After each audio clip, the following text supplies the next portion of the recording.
Bashkimi Demokratik për Integrim shpreh shqetësim të thellë për politikat e padrejta dhe represive tatimore të qeverisë aktuale, të cilat po godasin drejt për drejt qytetarët tanë, veçanërisht ata që kanë punuar jashtë vendit në kushte të rënda dhe të rrezikshme.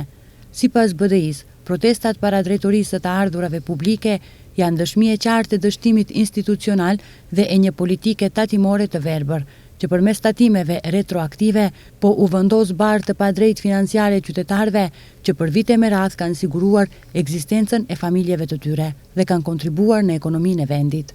Është e papranueshme që qytetarët që kanë punuar në misione ndërkombëtare në Irak, Afganistan si dhe në vende të tjera, shpesh duke rrezikuar jetën, sot të trajtohen si objekt për mbushjen e arkës shtetërore.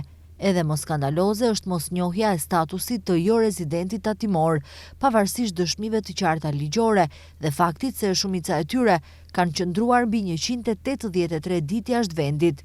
Kjo qeveri përmes drejtorisë për të ardhura publike po krijon pasiguri juridike, po injoron ligjin dhe po e shndorron tatimin në mjet ndëshkimi. Qytetarët nuk janë kundër tatimeve, por janë kundër grabitjes, padrejtësive dhe vendimeve retroaktive që cënojnë dinjitetin dhe sigurinë e tyre ekonomike, thuhet në reagimin e Bashkimit Demokratik për Integrim. BDI me këtë rast kërkon pezullim të menjëhershëm të vendimeve tatimore me efekt retroaktiv, njohje e plotë të dokumentacionit për statusin e jo rezidentit dhe transparencë dhe qartësi institucionale.